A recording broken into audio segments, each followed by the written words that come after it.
Hello, it's Etharal here for EGN, and today we are back with our Crusader Kings 2 Warhammer mod Let's Play Geheimnisnacht.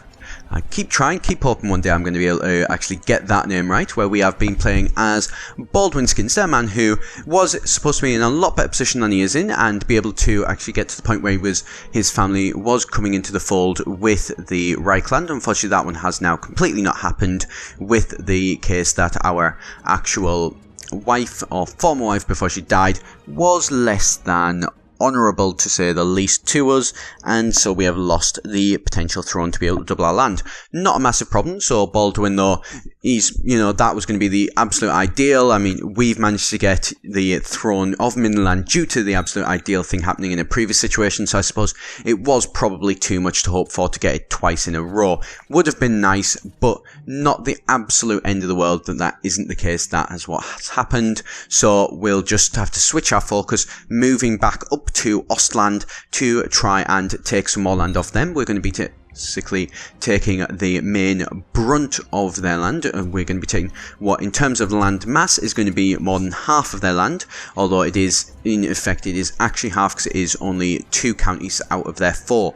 Not a massive amount, but still enough to completely cripple them. The reason why we are trying to focus on them is that we want to be able to get as many kingdoms from the Empire into our control as possible, and they are the weakest ones that we don't have a truce with. We do have currently a truce with Nordland from the last episodes, so we're going to sort of alternate. The plan at the minute is to alternate between the two, Ostland and Norland, and steadily basically drag both of them down to the point where they are no longer a threat. So setting up this large army, 6,000 men strong, not as large as we could have if we do wait a little bit of a while, but still long enough to actually be large enough to be able to certainly deal with the Ostland threat. There you can see as well we have married into the Avaland branch of rulers, which is a good thing. Gives us another ally, as we have pretty much lost our ally from Reikland, but not a massive problem. I mean, Reikland is going to be one of our targets in the coming videos, I believe. We're going to have to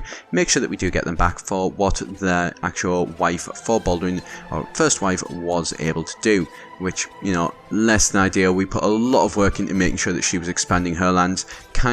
Baldwin's kind of cursing that a little bit now, wishing that maybe he hadn't actually done that or anything, but not the end of the world. He is still going to continue as he has. He is going to continue with his immediate plans for himself in the actual Midland and the north, which the plan was always to be expanding in these, and then through inheritance acquire Reikland. So that second part hasn't happened, so it's not the end of the world. We can still continue on with our original plan, which now is going to be a likely very long, slow war, because we have managed to do a bit of a war. We have gotten a little bit of war score, plus 4%, not terrible. So Baldwin is managing to, I use the term win very loosely. It's still anybody's game by the reports that he is getting, but regardless, he is still now going to have to hunker down for sieges, and we will steadily begin to see that climb up. However, as we are doing that, we do discover a less than ideal situation, that it would seem that within a few weeks of each other, first of all, we have a peasant revolt come up in our middle, in the sort of central Midland, which is less than ideal, to say the least. We don't want too many internal conflicts happening while we are actually having to deal with an external conflict, and we do then receive reports that there is somebody in the coast wastes to the far north who is preparing to actually do a assault on us and take a host of warriors down south. That, again, not something that we want, although not something we can actually do anything about at the minute. Not the end of the world, but we will have to deal with that likely when it does happen, as he will be sending down a rather large force against us. So coming back though to, that's distant, that's far off in distant lands at the minute, so it's not a concern for us. But coming back to the actual Midland, or sort of this more central area, the area that's more immediate concern, we are beginning to see that our war against Ostland is dragging on longer than we would like without any successful sieges, so that 4% war score has now decreased down to 0, and will likely, there we go, it does continue to drop further, which is not what we want. We want that to be going up. It is definitely, this one is looking like this is going to be a long, slow, difficult war, and we will need to hope that our forces are able to continue and last out long enough through attrition before it is a point where they are able to start pushing back against us. That shouldn't happen, but it is a very real concern in this game with attrition as our guys are besieging, losing men, and we need to make sure that that doesn't happen, or at least if as it does happen, that we are able to beat them back quickly enough so it isn't as much of a concern, which now that we've managed to take one of the castles is not too much of a concern, in the sense that without having any land in the area that we are targeting, you start to get -1s each turn and things like that, so your war score starts to go down as you're not actually achieving your goals. However, we have now, because we've got a siege, at the very least it's going to prevent that, which is a far better situation to be in than not be in, basically. So we're just going to though continue on, and we're going to see how it is that this war does go when we do see that the the army of the Ostland have retreated, and so we are going to have to, well, quite simply, we're going to attack them. We're not going to let them get away or anything like that, and we managed to lead them into a large battle when, unfortunately, there is reports that Baldwin II of family Scinstair, the king of the Midland, has unfortunately passed away and passed the throne onto his son, his eldest son, the Emperor Peter Scinstair, the first of Imperial Reikland, the man who does have a claim on, of Midland, the man who does have a claim on all of Reikland. So he is a new character. There's a lot going to be going on, and he is now probably, I'm certainly aware, and as he likely as he's been raised, by a emperor from birth, he is now a person who is very well aware that his actual situation is going to be very precarious initially.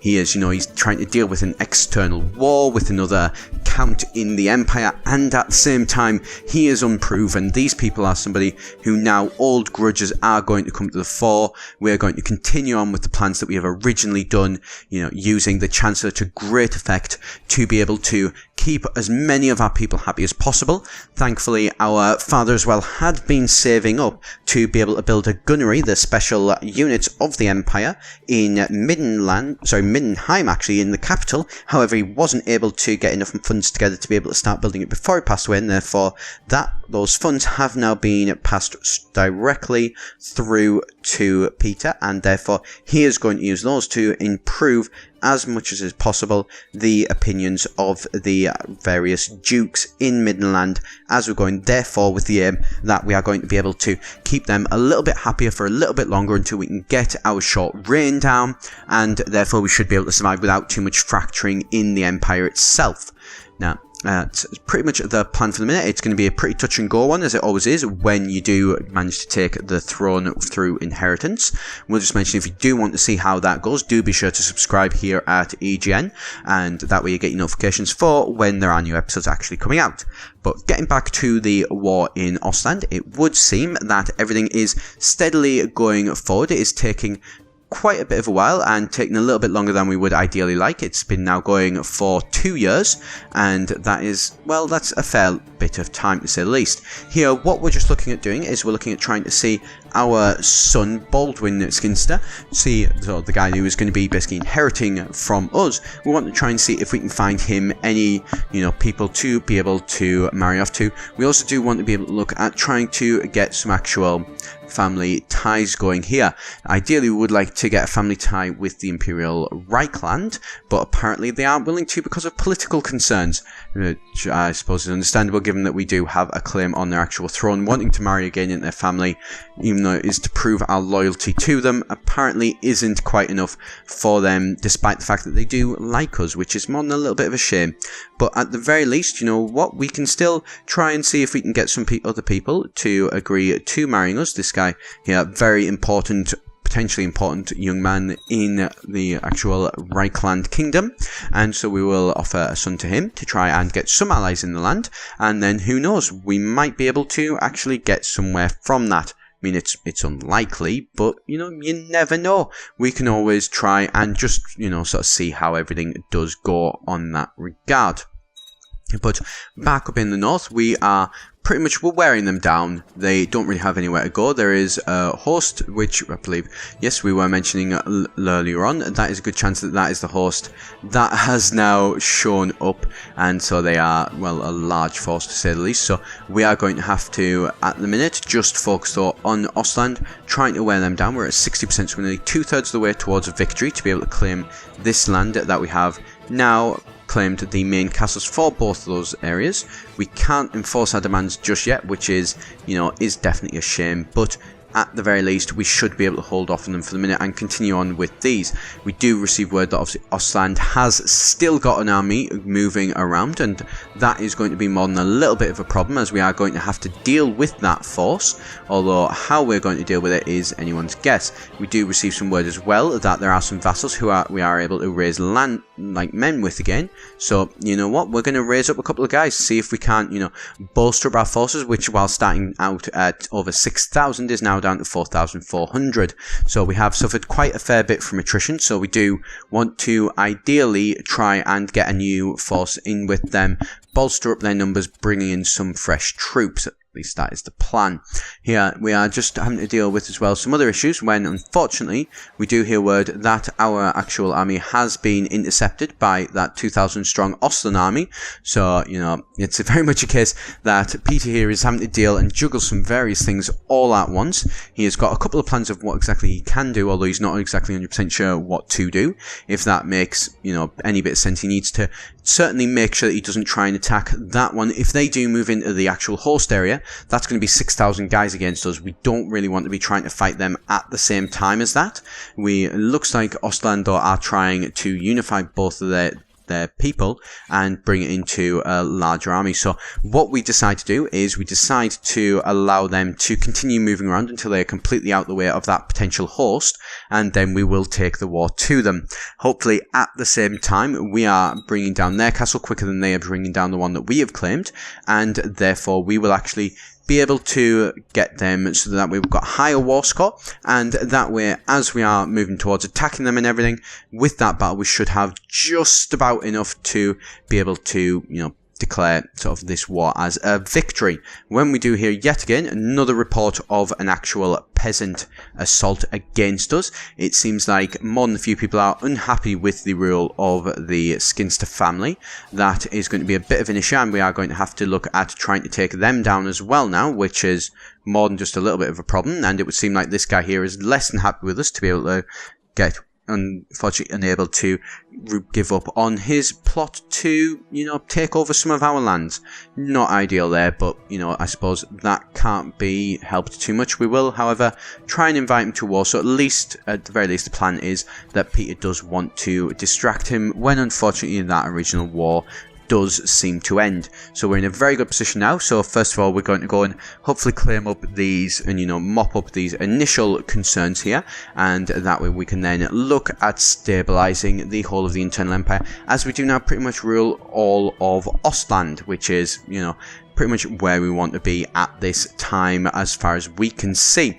From there, with having pretty much all of Ostland, though, our next external target is going to be Nordland again, and then we're going to take it from them as well and be able to bring all that land, ironically, from another Scinstair who has married into that family and managed to ascend to the throne. So there are two Scinstair lords in the actual empire, or two Scinstair kings, which is very nice sort of impression for the family to be in. I think it's safe to say that the Scinstair family is going to go down as noteworthy in history, as they are already at 2 of the emperors. So they do now, in effect, they do have what you could actually class as a true dynasty.